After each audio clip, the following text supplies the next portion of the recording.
Good morning. Okay, so today I'm going to be talking about prayer, but more so about that, I'm going to give you a chance to actually do some meditative prayer, and give kind of a picture of that. So the foundation today, scripturally, is based off of the fact that over and over in Luke's gospel, Jesus prayed.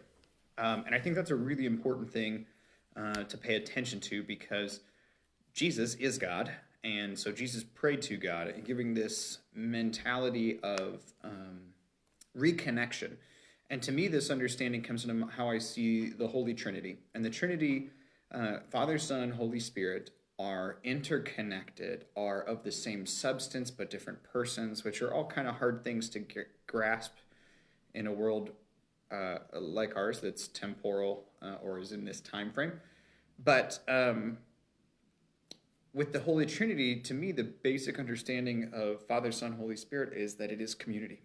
And so when I understand God, I see God not as is three in one, but this interconnection. And so when Jesus goes to pray, he's reconnecting with Father and Holy Spirit. He's reaching out and being in conversation, and I can imagine that in a physical form, Jesus felt a little different than he did um, when he wasn't in the incarnation moment where he was born. Anyway, that's a bunch of theology stuff.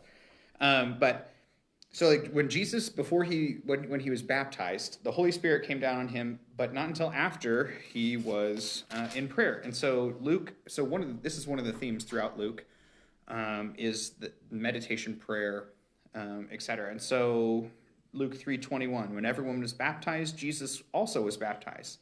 While he was praying, heaven opened and the Holy Spirit came down on him in bodily form like a dove while he was praying. Luke 6, during that time, Jesus went out to the mountain to pray, and he prayed to God all night long. This was right before he chose the disciples, or the apostles, sorry. And then, skipping forward again to Luke 9:18, when Jesus was praying by himself, the disciples joined him, and he asked them, who did the crowd say that I am? Okay. Fast forward a little bit before, and that was before Peter says, "You are the Christ. You are the Son of God," which is the first declaration of the truth of who Jesus is in Luke. Okay, then you fast forward just a couple of verses, and we get into the passage about who is Jesus, or for the what we call the Transfiguration passage, which it says, about 8 days after Jesus said these things about the Transfiguration, he took Peter, John, and James and went up on the mountain to pray. And that was the point in which the Holy Spirit opened up the heavens. Moses and Elijah were seen with Jesus, and there was Peter basically said, "Hey, could we build a temple here to tell everyone about how awesome you are?" So there's prayer there once again. Popping down into chapter 11 in Luke, Jesus was praying in a certain place. When he finished, one of his disciples said, "Lord, teach us to pray." You jump all the way to, Luke 22. Jesus left and made his way to the Mount of Olives. He said to them, "Pray that you won't give in to temptation." He withdrew from them about a stone's throw, knelt down, and prayed. Fast forward a couple of verses. He was in anguish and prayed even more earnestly. His sweat became like drops of blood falling on the ground. That's okay. So each one of these things we get into this. So Jesus is praying. So wondering about what it is for us to pray then. What's up, Jeremy? Hey, Christina. Hey, Angie. Thanks.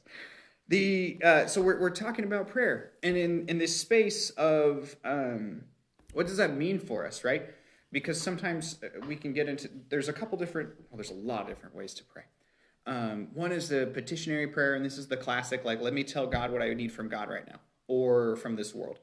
And a lot of it involve wording. But today I want to invite you into a practice called contemplative prayer.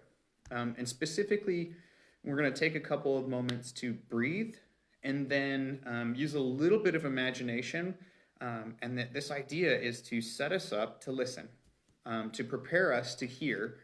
And so before you finish this video, I would highly recommend, if you can, finding a place that's a little quiet.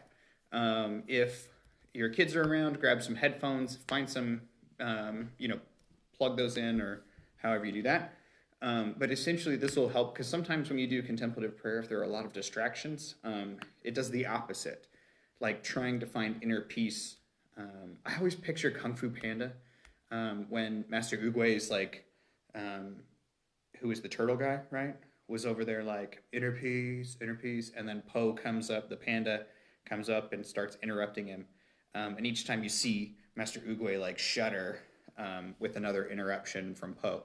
Well, let's try to avoid the shuddering.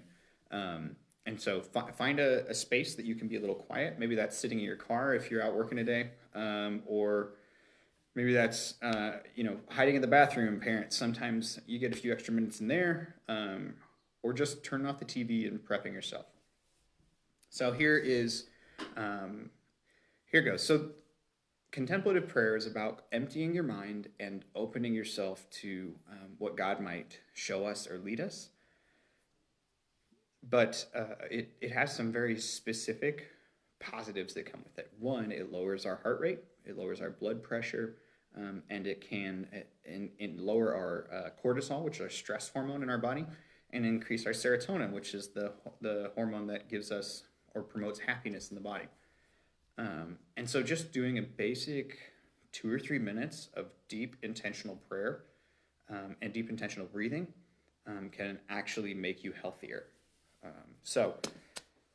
All right, so I'm going to share with you one of the ones that I use. And so I invite you to get into a place that's comfortable. I'm actually going to move over to my comfy chair. So you want to get comfortable, not so comfortable that you're ready to fall asleep. Although what I've noticed is that when we do intentional breathing, we actually get more oxygen into our bodies. So it is actually harder to fall asleep because we get a little bit more energy from it. So find yourself in a comfortable space. And then what I want you to do is inhale through your nose for a count of 4. And then you're going to hold it for a count of 7. And exhale through pursed lips for a count of 8. Okay? You can change the numbers a little bit around if you need to. But the idea is that we do like a quick intake of the breath for that count of 4. We hold it to allow our body physically to use that oxygen and to prep that and switch it out for carbon dioxide. And then we exhale, purse through our lips. And what I have noticed when I do this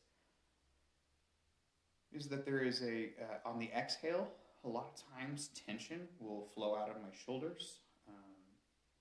And you want to imagine this. So like imagine like you're puffing up your body and you're taking these breaths from the belly, right? This is not one of those times to suck in your gut.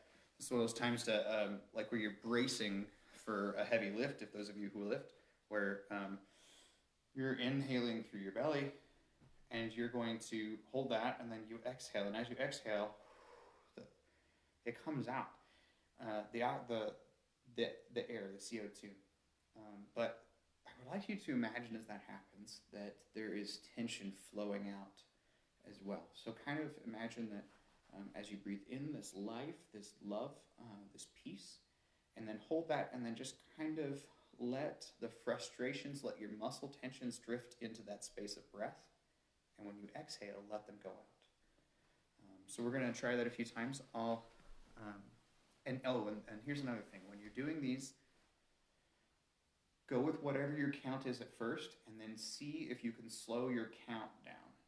Okay, so you're going to want to, if you're counting the first, you may be really agitated or something. You may be going 1, 2, 3, 4 for your inhale, and then 1, 2, 3, 4, 5, 6, 7, 1, 2, 3, 4, 5, 6, 7, 8 to exhale. That's okay to start, and then the next time you want to see if you can slow your count down a little more. 1, 2, 3, 4, etc. Okay, so let's give it a shot. I like to close my eyes on this too, so I don't get distracted by what I see. I tend to get distracted by things moving around outside of me. I don't have much going on here, but the idea is to remove as many distractions as possible. So, inhale for 4, hold for 7,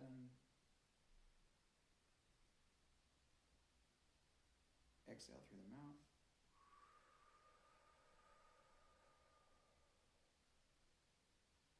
Inhale through the nose. Hold for 7. Exhale.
as you're breathing, if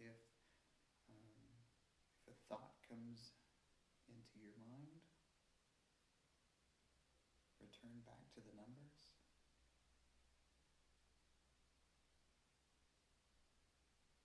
Imagine that you are covered with an umbrella and those thoughts come to you and they go by you as they fall off of that umbrella like rain.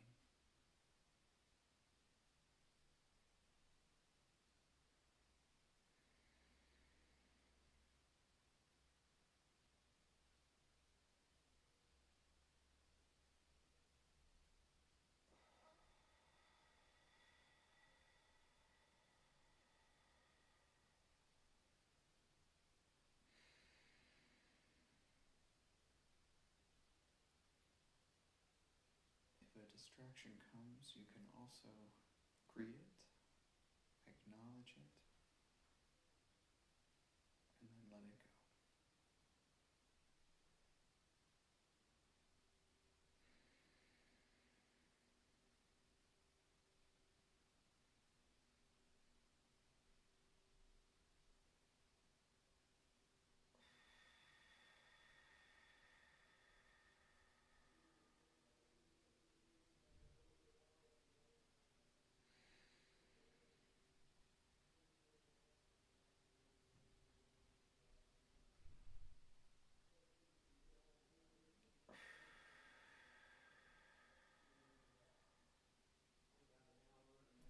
So,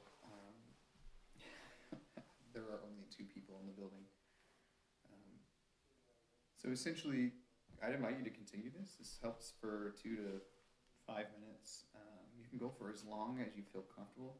What I found when you start doing contemplative prayer is that it helps to go as long as you feel comfortable, and the point where it starts to become more frustrating trying to find a sense of peace is a good time to stop.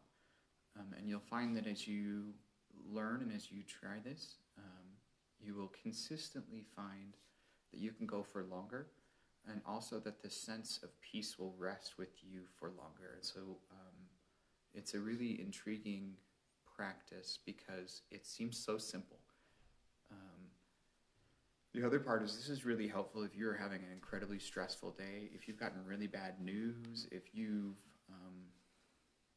just feel like the world's kind of crashing in, that this kind of prayer where you're not saying a word, you're not trying to figure out the right words, you're just breathing, is a way to separate the animal heart of your brain with the corpus callosum. So what happens is we can go from this fight or flight freeze mentality when we're really, really stressed that our body used to use to help us to fight dinosaurs, not dinosaurs, saber-toothed tigers, other, lions, etc. Now that can stay too engaged in our current society, and so taking those deep breaths will help to put a break on there and allow us to begin to think more clearly. So my hope is that you find a time today to do this a couple of different times. This video will be up. You can watch it again, or it's a pretty simple way to try. So you don't have to obviously watch the video a second or third time, but I hope it's a moment of peace for you. May you feel rested. May it help you to listen. While I was listening, I heard hoots from owls, as well as the 1 or 2 people who are in the building today. And so that's why I stopped, was I realized I was getting distracted, and there was, I can start here in about 10 more minutes and do my own, and probably have more peace there. So if this was enjoyable for you, if this is something you appreciated, or anytime you see these, even if you don't have time to watch them, if you hit like, it's more likely that other people, based off of the way Facebook does this, will see this, because even though I've got 1,500 of you friends on Facebook, and acquaintances, Facebook doesn't send it to others unless people like or share or comment.